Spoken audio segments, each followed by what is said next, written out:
smile the way you move, where you are. It makes me wonder. Do you think social media has created a standard for women's beauty? And is that beauty almost unattainable or unrealistic? Yeah, for sure. Like, I just saw a tweet this weekend where the girl, she started to work out and whatever, and she got the coveted hourglass figure that everybody would literally die over. And she's like, y'all don't need BBLs, y'all just need to exercise. Oh, And yes, it's like, I saw that. yeah, and I was like, why are you lying like this? Like, hourglass figure is either you have that shape or you don't have it. And it's like, these are the kind of things that kind of just be subliminally getting into women. You see them, they're doing 1,000 squats for the day, thinking, oh yeah, I kind of shape. And it's like, no, babes, it's just not realistic. So you will see these kind of things where I also know there's this other influencer that I look at on YouTube, she's a YouTuber. And she got the BBL and she went to Turkey and she got her BBL done. And now she has like an infected leg and like she's just having a set of medical problems. And it's like these are the things that women feel like if they need to do because of social media and because, of this inflated kind of this is the body that we like, this is the body that we want. And we're just going through all kind of hell and high water to get this body when really and truly, realistically, if You you just have don't to love have it yourself and like your body. genetically, yeah, if you don't have it genetically, it's either you do surgery, which nothing is wrong with. If you want to do surgery, that's fine. But I think women shouldn't feel like if they have to, I actually saw that same exact post that you were talking about, and I sent it to my friend who gyms, and I was like, I feel like this is kind of disingenuous because if you don't like the rarest type of body type is an hourglass figure followed by the pear shape. Most women are either rulers or apples. There's no way that like you could exercise to the point where you suddenly become an hourglass shape. There's no way. Like hips are a type of bone structure. Like there's no exercise that you can do to make them wider.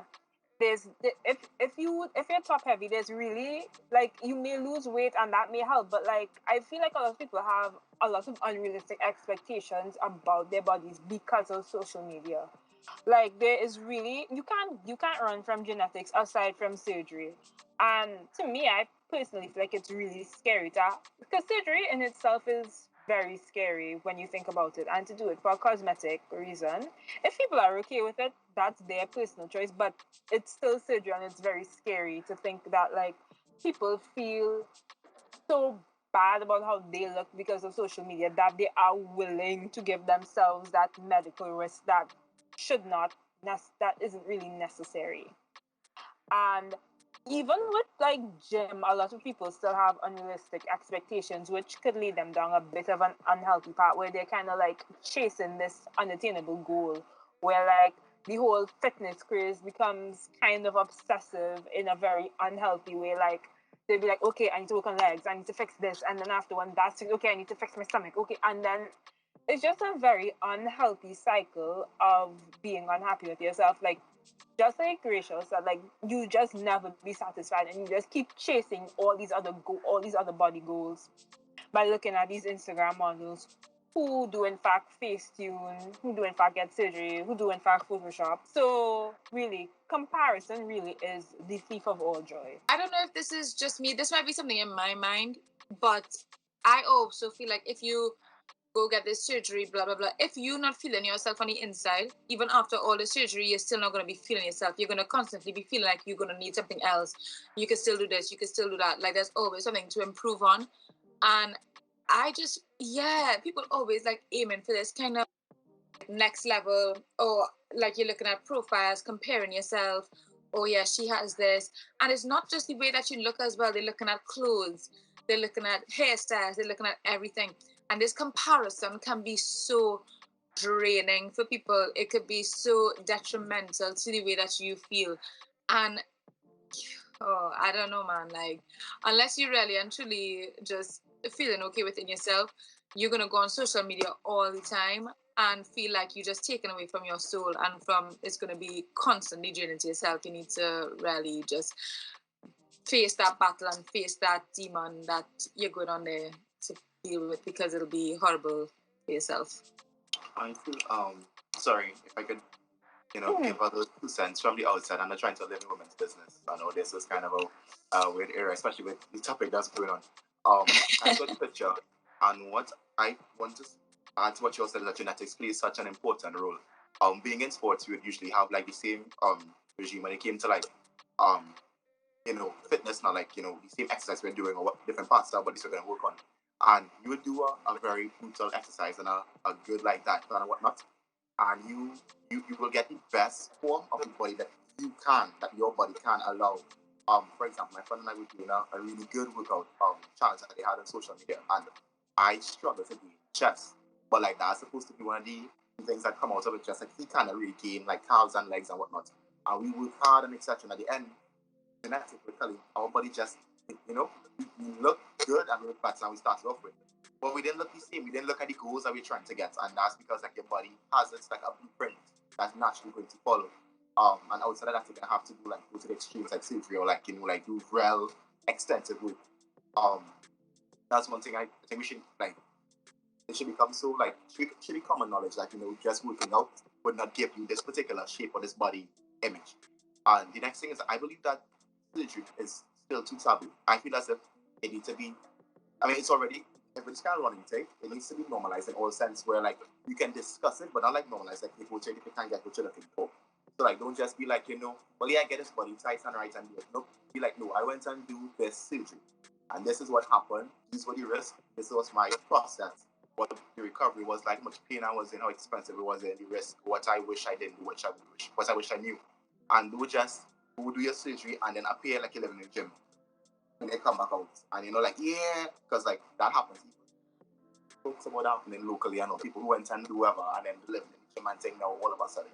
Like, if we're gonna do the surgery, you should I don't feel like you don't own one anything, but some sort of like social responsibility. So like, alright, I went and do this. If you're gonna do it, this is what you should know, or what I wish I knew to help, not perpetuate that same problem that people continuously go through. Yeah, it shouldn't be as taboo. It should be something that we discuss. Yeah, I just want to touch on Shakil's point, right? So as much as I too agree that if you're doing something, be forthcoming with it. But I don't know if you all ever saw this hashtag floating around, built not bought, when people like the fit people tag their little pictures and whatnot. So as much as I agree with you, it should be just out there. But for stereotypes and hashtags like that, because it's such a coveted thing, the body and whatnot, and doing it the healthy way, the okay way. That's probably why a lot of people be like, okay, so yeah, I want to get my work done, but I don't want to say anything about it because it was bought. It's not me cheapening your experience to attain the body that you want, but at the same time, there's so much backlash to it. And people who genetically have the fit body or whatnot, they, in my opinion, I find it kind of sometimes overflaunt and make it seem like it's also coveted. So that's, their hashtag built not bought. This is why, the surgery people who go that route, they may not want to come forward and say anything or be forthright about it. To switch the social media question a little bit, what do you think about filters? And big to big, I don't like selfies I take on my phone, but if I go on IG, then selfies hits in. So, what do you think about filters? When you say filters, you just mean like the flowery and the butterfly ones and the little ones with the horns and all that? You have some of them that smoothen your skin, make it like look... Paris. Pardon? And like the Paris one and all. Yeah, I get, those. I mean, yeah. I think, yeah. Do you know what? I love a little cheeky filter. I think they're quite cute. I think, like, before when Instagram first came out and all, they have that stupid dog one, as I didn't really hit the same, but Instagram has upped their game a lot. And I think, yeah, I mean, if you're at home, some of them are over the top, don't get me wrong. But then I think you kind of know when somebody is not themselves. And I think people need to stop being so naive. Like, literally, that is not how the person looks. Like, you can literally look, and I think, but then that's just me also being ridiculous, because Instagram is literally a place where people, I don't know, are being sometimes a bit, you could fool anybody on Instagram. Do you know what I mean? Like, you go on there and people are like, you're not there to pass a test. So you'll be like, oh my God, they look so perfect, and you just get fooled. But people think that this person's lips look so nice and full, or their eyebrows and their skin is amazing. And I mean, I love a little filter. But then I'm kind of like, I think sometimes you can play with yourself as well. And then you'll be like, oh my God, no. And then you'll swipe, and then it maybe moves a little fine line, or it moves a pimple. And then you're kind of like, oh no, I'm not going to post my real face because I want to make sure my skin looks perfect because I'm posting it on Instagram. So I guess it's not for other people. Sometimes it's for yourself. And maybe that's where the damaging part is, because you're not only doing it for other people, sometimes you're doing it to protect yourself because you're posting it for other people. So as much as I like them, I kind of also have to stop myself sometimes, and I'm like, right, Rachel, no, too much, and also that's a bit too far. Make sure you just like do this one. But yeah, I love them, but I also have a bit of a hate relationship with them. Like, you have to find that balance. I have a small thing with that. So like, there's a particular one on Instagram I use, and it really, I don't know, boy. I just like how it made my face look, and I liked it a lot. And I knew when I went too far was when Instagram does this thing now, when you take a picture with a filter and you post it, they buy and they put whoever. And like one time I caught myself, I took the picture and I was like, wow, that's good. And before I posted, I like download and then post it back. So like it just posts and you don't see that filter back. And I was like, nah, dog, you reach where you're going. Let me rope in and relax a bit and see what's going on and let me work on this. And that's when I know that this could definitely go left. Because like that way it gives the impression that this is what that's not what I look like. That was not what I look like. So yeah, I definitely understand. It's just important to remember who you are and what you want and to not take it too far.